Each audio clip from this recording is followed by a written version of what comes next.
अस्सलामुअलैकुम वरहमतुल्लाहि वबरकातुहू। आज की हमारी कक्षा में आप सभी का स्वागत है।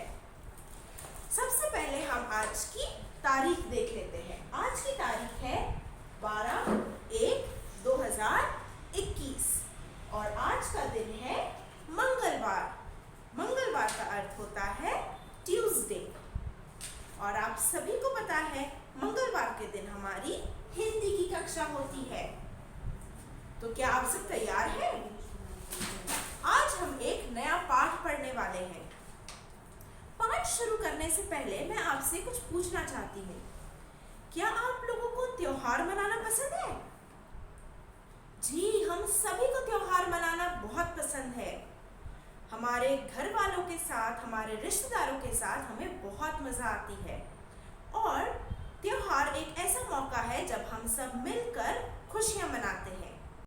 तो चलिए आप लोग मुझे बताइए, हम कौन से त्योहार मनाते हैं? जी, हम ईद मनाते हैं। और कौन से त्योहारों के बारे में आपने सुना है? जी, दिवाली भी एक त्योहार है। क्रिसमस ये भी एक त्योहार है। तो इसी तरह एक और त्योहार है जिसके बारे में आज हम हमारे पाठ में पढ़ने वाले हैं। और हमारे पाठ का नाम है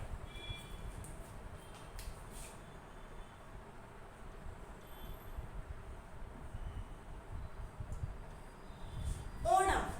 मेरे पीछे दोहराइए, ओणम। ये पाठ नंबर 11 है। ओणम एक ऐसा त्योहार है जो केरला में मनाया जाता है। और यह त्योहार आता है बारिश के मौसम के बाद। ठीक है, जैसे ही बारिश का मौसम खत्म होता है उसके बाद इस त्योहार को मनाते हैं। और केरला में ओणम त्योहार बहुत ही खुशी से और उत्साह के साथ मनाया जाता है। यह त्योहार 4 दिन तक चलता है। 4 दिवस इसे मनाया जाता है। और अब हम इस पाठ को पढ़ना शुरू करेंगे। चलिए शुरू करते हैं। तो बच्चों, चलिए हम हमारा आज का पाठ शुरू करते हैं। यह हमारा पाठ नंबर 11 है। और जैसे कि मैंने आपको बताया, हमारा आज का पाठ एक त्योहार के बारे में है, एक फेस्टिवल के बारे में है। तो जो हमारे पाठ का नाम है वो है ओणम।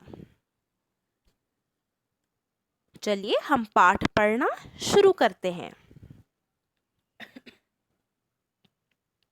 मैं सुंदरम हूँ। मेरे पिताजी मस्कट में इंजीनियर है। मैं वहीं पढ़ता हूँ।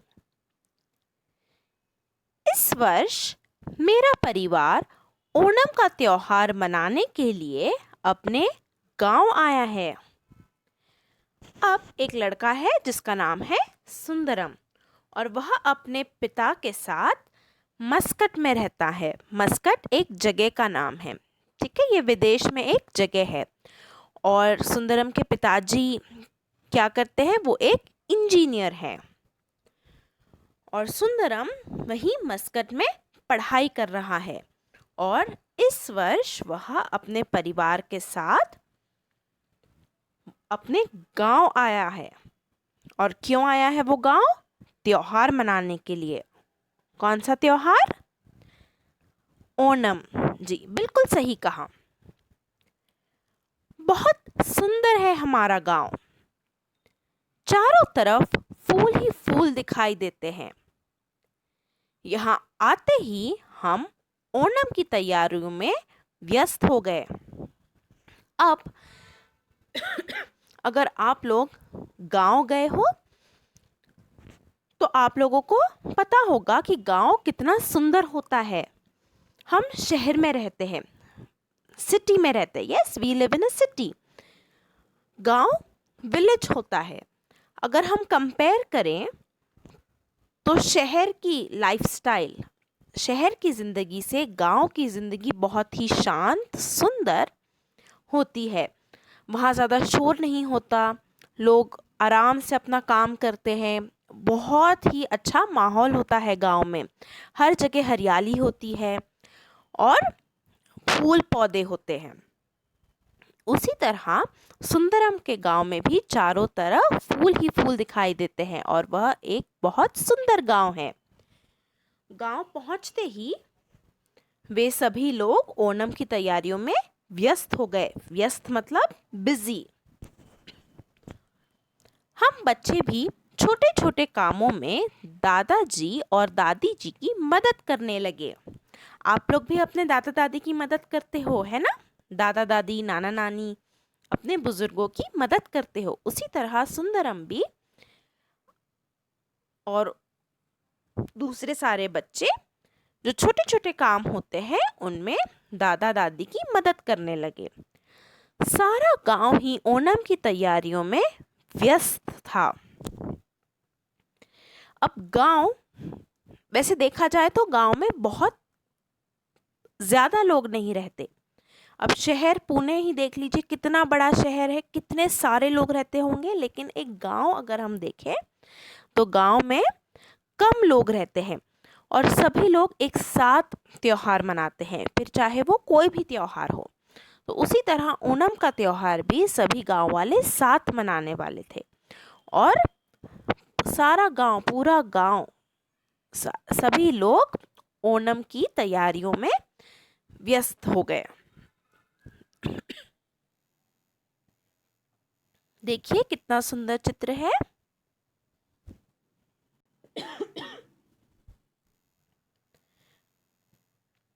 ओणम के दिन सुबह उठते ही माँ ने घर की सफाई की। अब जिस दिन यह त्योहार आया, त्योहार से पहले हम तैयारियां करते हैं त्योहार की। अब एग्जाम्पल, उदाहरण ले लीजिए ईद की तैयारी। ईद की तैयारी हम काफ़ी दिनों पहले से शुरू कर देते हैं। उसी तरह दूसरे त्योहारों की तैयारी भी काफ़ी वक्त पहले से शुरू की जाती है। तो अब तक के वे सारे तैयारियां कर रहे थे एक साथ मिलकर। अब जिस दिन ओणम था, यह त्योहार था, उस दिन सुबह उठते ही माँ ने क्या की? घर की सफाई की। आप लोग भी अगर गौर से देखते होंगे तो आपकी मम्मी भी त्योहार के दिन घर की सफाई करती है। उसी तरह सुंदरम की माँ ने भी घर की सफाई की। माँ ने बच्चों से कहा कि फूल चुन लाओ। हमारे लाए फूलों से विष्णु और महाबली की मूर्तियां सजाई गई। अब आप लोगों को तो पता होगा कि जो नॉन मुस्लिम्स होते हैं वो अलग अलग त्योहार मनाते हैं, है ना? वो अलग पूजा करते हैं। उसी तरह यहाँ पर भी एक पूजा होने वाली थी और उसके लिए माँ ने क्या कहा कि जाके फूल चुन लाओ। और जो फूल बच्चे चुन कर लेकर आते हैं उसी से विष्णु और महाबली की मूर्तियां सजाई गई। मूर्तियां, आइडल्स, ठीक है। इस दिन घर का मुखिया सबको नए वस्त्र देता है। त्योहार के दिन, ठीक है, ओणम के त्योहार के दिन घर का जो मुखिया होता है, मुखिया मतलब हेड ऑफ द फैमिली, घर के मुखिया, हेड ऑफ द फैमिली, वो क्या करते हैं? वो सभी को, घर के सभी को, फैमिली मेंबर्स को नए वस्त्र देता है। नए वस्त्र मतलब न्यू क्लोथ्स, वस्त्र, क्लोथ्स। छोटे बच्चों को पीले वस्त्र पहनाए जाते हैं। जो छोटे बच्चे होते हैं, उम्र में जो छोटे होते हैं, उन्हें कौन से रंग के वस्त्र पहनाए जाते हैं? पीले रंग के। पीला मतलब येलो, येलो कलर के वस्त्र पहनाए जाते हैं। दादाजी ने हम सबको नए वस्त्र दिए। अब हेड ऑफ द फैमिली कौन होते हैं? दादाजी, ठीक है, हेड ऑफ द फैमिली वो होते हैं। तो उन्होंने सभी को नए वस्त्र दिए और छोटे बच्चों को पीले वस्त्र पहनाए गए। चलिए आगे देखते हैं। नहा धोकर हमने नए वस्त्र पहने। नए पीले वस्त्रों में सब बसंत में खिले फूलों की तरह सुंदर लग रहे थे। अब नहा धो लिया सबने और नहाने के बाद उन लोगों ने नए कपड़े पहने जो दादाजी ने दिए थे। और जो छोटे नन्हे प्यारे बच्चे थे वो पीले वस्त्र पहनने के बाद बसंत में खिले फूलों की तरह सुंदर लग रहे थे।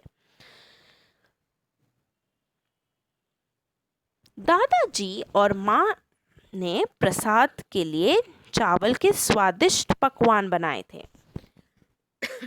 अब मीठा बनाया जाता है, ठीक है। हर त्योहार में मिठाई बनाई जाती है, उसी तरह इस त्योहार के लिए भी मिठाई बनाई गई। और वो मिठाई किस चीज़ की बनी? चावल की स्वादिष्ट पकवान बनाए गए थे।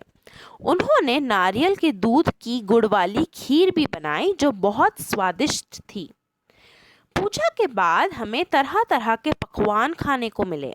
अब जब पूजा हो गई तो उन्हें अलग अलग जो पकवान बने थे घर में वो खाने के लिए मिले। अब आप रिलेट कर सकते हैं, ये तो हो गया नॉन मुस्लिम्स का कल्चर। हमारे मुस्लिम्स में भी जब जिस दिन ईद होती है, नमाज के बाद हमें मीठा खाने मिलता है। हम सेवइयाँ, शीरकुरमा जी ये सब खाते हैं।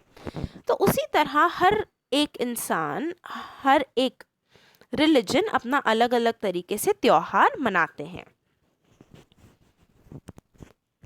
संध्या के समय हम नौका दौड़ देखने गए। अब शाम के वक्त, संध्या मतलब शाम, शाम के समय वो नौका दौड़ देखने गए। नौका मतलब बोट रेस। नौका इज बोट, ठीक है। नौका का अर्थ होता है बोट और दौड़ मतलब रेस। तो एक नौका दौड़ का आयोजन किया गया था, तो सभी लोग वहां संध्या के समय नौका दौड़ देखने गए। आरनमुला नामक स्थान पर नौका दौड़ का आयोजन था। तो आरनमुला नामक स्थान मतलब इस नाम की जगह पर नौका दौड़ का आयोजन किया गया था। लंबी लंबी नौकाओं में 30-40 नाविक बैठे हुए थे।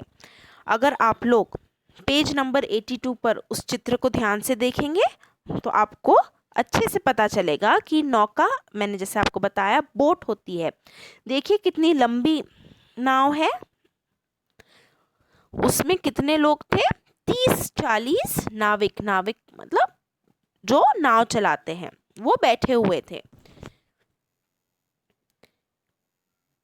वे गीत गाते हुए बड़ी तेजी से चप्पू चलाकर एक दूसरे से आगे निकलने की होड़ में थे।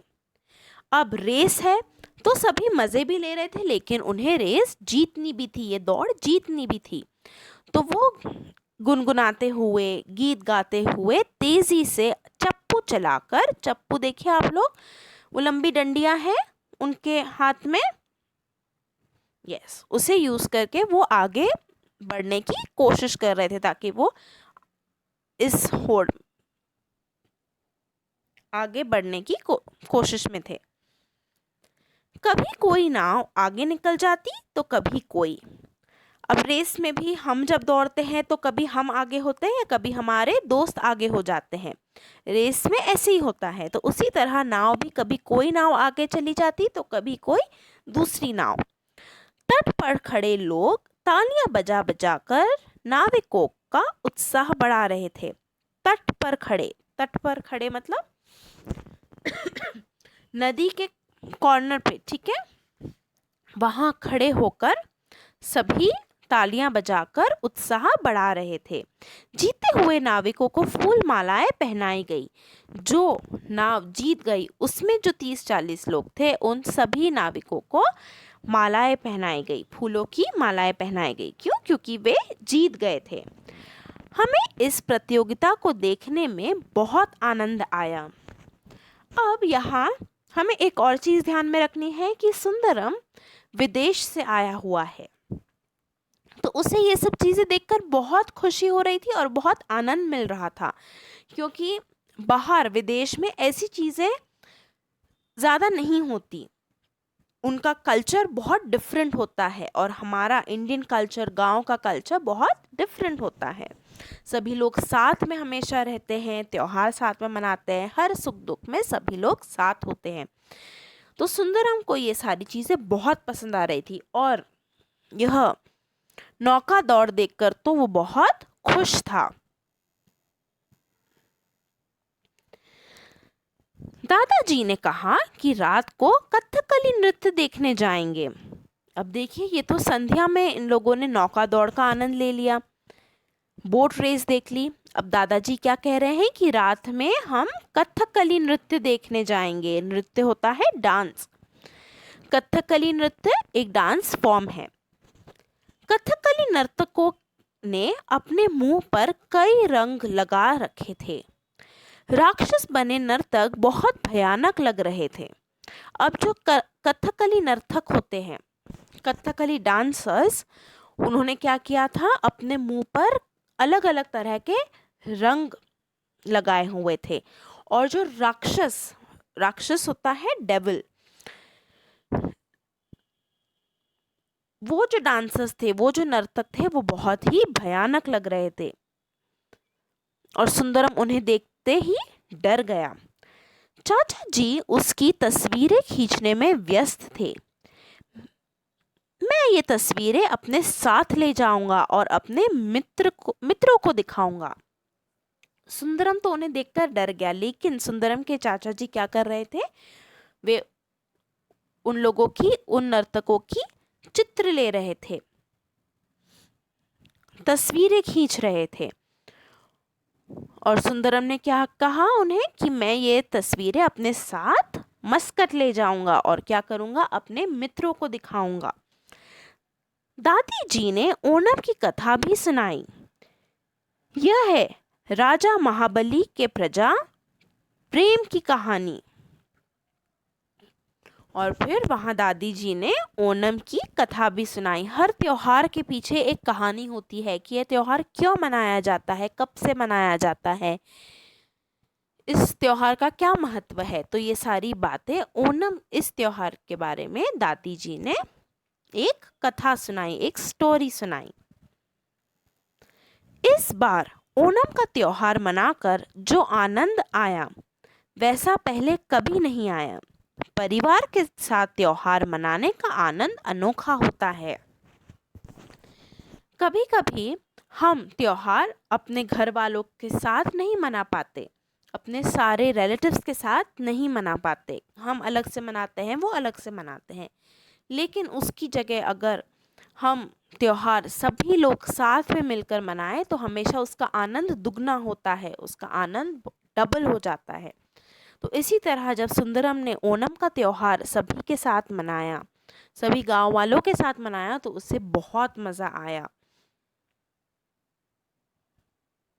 और परिवार के साथ त्योहार मनाने का आनंद अनोखा होता है। ये तो हम सब लोग मानेंगे, आप भी और मैं भी, कि जब हम कोई भी त्योहार सभी के साथ मनाते हैं, अपने परिवार के साथ मनाते हैं, तो हमें बहुत खुशी होती है।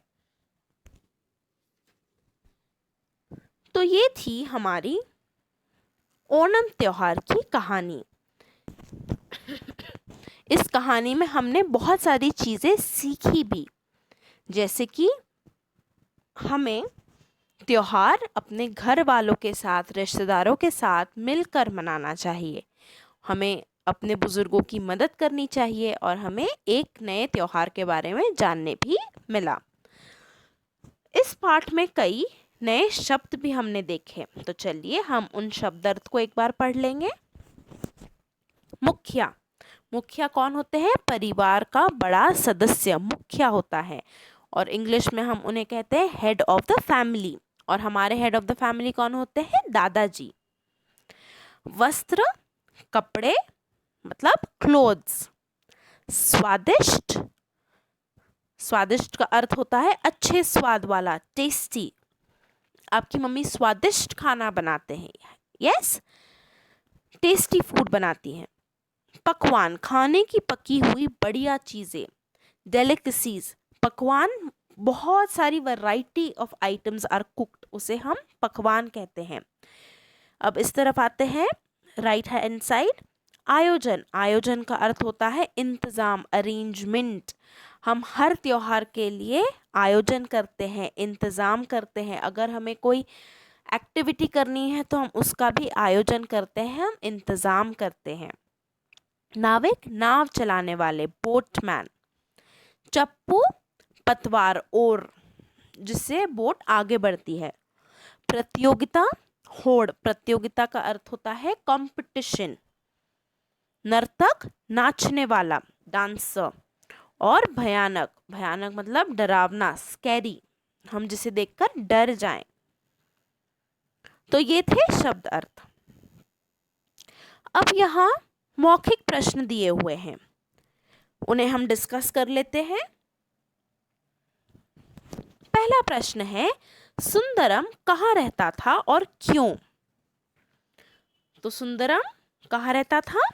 जी, मस्कट में रहता था। और क्यों? क्योंकि उसके पिताजी भी मस्कट में रहते थे, उसका पूरा परिवार वहीं रहता था, इसलिए सुंदरम भी वहीं उन्हीं के साथ रहता था। सुंदरम का गांव कैसा था? जी, बिल्कुल सही कहा, सुंदरम का गांव सुंदर था, बहुत सुंदर। ओणम के दिन सबने क्या किया? ओणम के दिन सबने नए वस्त्र पहने, पूजा की, पकवान खाए, संध्या के समय वे नौका दौड़ देखने गए और फिर उन्होंने रात में कथकली नृत्य देखा। फिर अगला प्रश्न है, कथकली नृत्य देखने वाले कैसे लग रहे थे? कैसे लग रहे थे? भयानक लग रहे थे। जी। और आखिरी प्रश्न है, सुंदरम ने क्यों कहा कि इस बार त्योहार मनाने का आनंद अनोखा था? सोचिए। जी, बिल्कुल सही कहा आप लोगों ने, क्योंकि उसने त्योहार सभी घर वालों के साथ मनाया था, इसलिए उसे यह त्योहार का आनंद अनोखा लगा। तो ये थे हमारे मौखिक प्रश्न जो हमने डिस्कस कर लिए हैं। अब होमवर्क के लिए बच्चों पेज नंबर 86 पर प्रश्न तीसरा है, जो है उदाहरण के अनुसार वर्ण अलग करो। आप लोगों को ये होमवर्क के लिए करना है। प्रश्न तीसरा, प्रश्न चौथा, समान अर्थ वाले शब्दों के जोड़ बनाओ। ये भी आप होमवर्क के लिए करेंगे। तो प्रश्न तीसरा और चौथा पेज नंबर 86 और पेज नंबर 87 पर आप लोगों को प्रश्न छठा करना है। अनेक शब्दों के लिए एक शब्द लिखो। ठीक है, आप ये होमवर्क अच्छे से पूरा करेंगे और मुझे इसकी चित्र भेजेंगे। अब मैं कल आपसे आपकी जूम क्लास में मिलूंगी। तब तक अपना ध्यान रखिए। अल्लाह हाफिज।